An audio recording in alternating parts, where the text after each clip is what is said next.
ನನ್ನೆಲ್ಲ ಪ್ರೀತಿಯ ವೀಕ್ಷಕರಿಗೆ ನನ್ನ ಪ್ರೀತಿಯ ನಮಸ್ಕಾರಗಳು. ನಮ್ಮ ಚಾನಲ್ನ ಇದೇ ಮೊದಲು ನೋಡ್ತಿದ್ದೀರಾ ಅಂದರೆ ದಯವಿಟ್ಟು ಸಬ್ಸ್ಕ್ರೈಬ್ ಮಾಡ್ಕೊಳ್ಳಿ ಫ್ರೆಂಡ್ಸ್. ಮುಂಚೆಯಿಂದ ನೋಡ್ತಾ ಇದ್ದೀರಾ, ಇನ್ನೂ ಸಬ್ಸ್ಕ್ರೈಬ್ ಮಾಡ್ಕೊಂಡಿಲ್ಲ ಅಂದರೆ ದಯವಿಟ್ಟು ಸಬ್ಸ್ಕ್ರೈಬ್ ಮಾಡ್ಕೊಳ್ಳಿ ಫ್ರೆಂಡ್ಸ್, ಸಪೋರ್ಟ್ ಮಾಡಿ. ಆತ್ಮವು ಜಾಗೃತವಾದ ಮತ್ತೊಂದು ಆತ್ಮದಿಂದ ಮಾತ್ರ ಜ್ಯೋತಿಯನ್ನು ಪಡೆಯಬಲ್ಲದು, ಮತ್ತೆಲ್ಲಿಂದಲೂ ಅಲ್ಲ.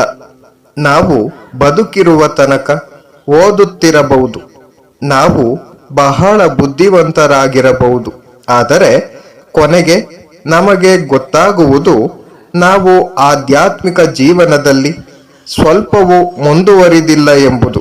ಮನುಷ್ಯ ಬುದ್ಧಿವಂತನಾದಂತೆ ಅದೇ ಪ್ರಮಾಣದಲ್ಲಿ ಅವನ ಆಧ್ಯಾತ್ಮಿಕತೆಯು ವೃದ್ಧಿಯಾಗುವುದು ಎಂಬುದು ನಿಜವಲ್ಲ.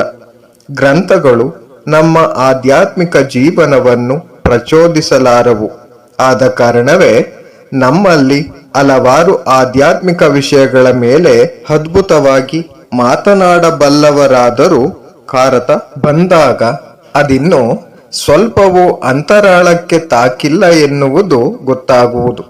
ಆಧ್ಯಾತ್ಮಿಕ ಜೀವನ ಜಾಗೃತವಾಗಬೇಕಾದರೆ ಅದಕ್ಕೆ ಪ್ರೇರಣೆ ಮತ್ತೊಂದು ಜಾಗೃತವಾದ ಜೀವಿಯಿಂದ ಬರಬೇಕು.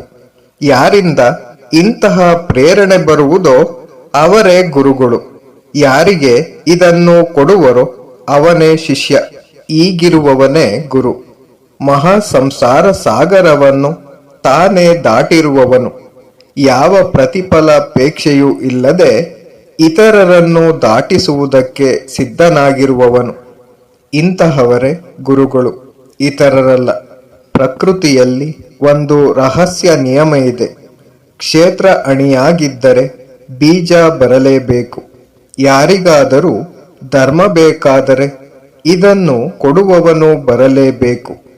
ಅರಸುತ್ತಿರುವ ಪಾಪಿ ಹರಸುತ್ತಿರುವ ಉದ್ಧಾರಕನನ್ನು ಕಾಣುವನು. ಬೇಕೆನ್ನುವವನ ಹೃದಯ ಚೆನ್ನಾಗಿ ಮಾಗಿ ಹದವಾದರೆ ಅದರ ಬಯಕೆಯನ್ನು ತೃಪ್ತಿಪಡಿಸುವವನು ಬರಲೇಬೇಕು. ಯಾರಿಂದ ನಾವು ಆಧ್ಯಾತ್ಮಿಕ ಪೀಳಿಗೆಯನ್ನು ಪಡೆಯುವವು ಅವರೇ ನಿಜವಾದ ಗುರುಗಳು. ಆಧ್ಯಾತ್ಮಿಕ ಶಕ್ತಿ ಅವರ ಮೂಲಕ ನಮಗೆ ಅರಿದು ಬರುವುದು.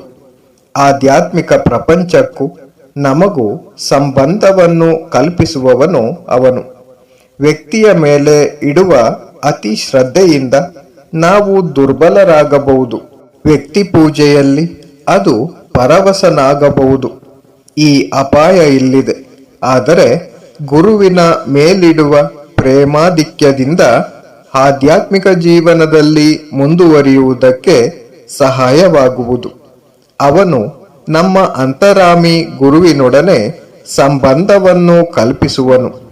ಗುರುವಿನಲ್ಲಿ ಏನಾದರೂ ಸತ್ಯವಿದ್ದರೆ ಅವನನ್ನು ಪೂಜಿಸಿ. ಆ ಗುರುಭಕ್ತಿಯೇ ನಿಮ್ಮನ್ನು ಪರಮಪದಕ್ಕೆ ಒಯ್ಯುವುದು.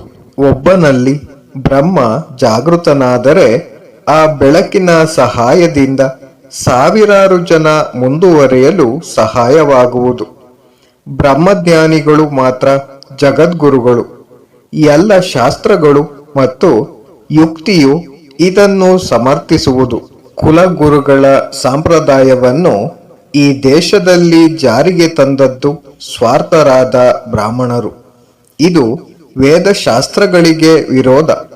ಆದ ಕಾರಣವೇ ಅನೇಕ ಜನ ಸಾಧನೆ ಮಾಡಿದರೂ ಆಧ್ಯಾತ್ಮಿಕ ಜೀವನದಲ್ಲಿ ಯಶಸ್ವಿಗಳಾಗಲಿಲ್ಲ, ಬ್ರಹ್ಮಜ್ಞಾನವನ್ನು ಪಡೆಯಲಿಲ್ಲ.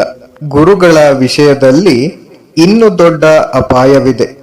ಅನೇಕರು ತಾವೇ ಅಜ್ಞಾನದಲ್ಲಿದ್ದರೂ ಅಹಂಕಾರದಿಂದ ತಮಗೆ ಎಲ್ಲವೂ ಗೊತ್ತಿದೆ ಎಂದು ಭಾವಿಸುವರು. ಇಷ್ಟು ಮಾತ್ರವಲ್ಲ, ಇತರರನ್ನು ಉದ್ಧಾರ ಮಾಡುವೆವು ಎಂದು ಮುಂದೆ ಬರುವರು. ಹೀಗೆ ಕುರುಡರಿಗೆ ದಾರಿ ತೋರಿದಂತೆ ಇಬ್ಬರು ಹಳ್ಳಕ್ಕೆ ಬೀಳುವರು. ಪ್ರಪಂಚದಲ್ಲಿ ಇಂತಹವರು ಬೇಕಾದಷ್ಟು ಜನ ಇರುವರು. ಪ್ರತಿಯೊಬ್ಬನು ಗುರುವಾಗಬೇಕೆಂದು ಬಯಸುವನು. ಪ್ರತಿಯೊಬ್ಬ ಭಿಕ್ಷುಕನು ಲಕ್ಷಾಂತರ ರೂಪಾಯಿ ದಾನ ಮಾಡ ಬಯಸುವನು. ಇಂತಹ ಭಿಕ್ಷುಕರು ಹೇಗೆ ಹಾಸ್ಯಾಸ್ಪದರೋ ಹಾಗೆಯೇ ಇಂತಹ ಗುರುಗಳು ಕೂಡ ಒಬ್ಬ ಆಧ್ಯಾತ್ಮಿಕ ಗುರುವಿನಿಂದ ಪಡೆದ ಜ್ಞಾನಕ್ಕಿಂತ ಮಿಗಿಲಾದುದಿಲ್ಲ, ಪವಿತ್ರವಾದುದಿಲ್ಲ. ಒಬ್ಬ ಪೂರ್ಣ ಯೋಗಿಯಾಗಿದ್ದರೆ ಆಗ ಅವನಿಗೆ ಈ ಜ್ಞಾನ ತಾನಾಗಿ ಬರುವುದು. ಆದರೆ ಶಾಸ್ತ್ರಗಳಿಂದ ಇದು ದೊರಕಲಾರದು.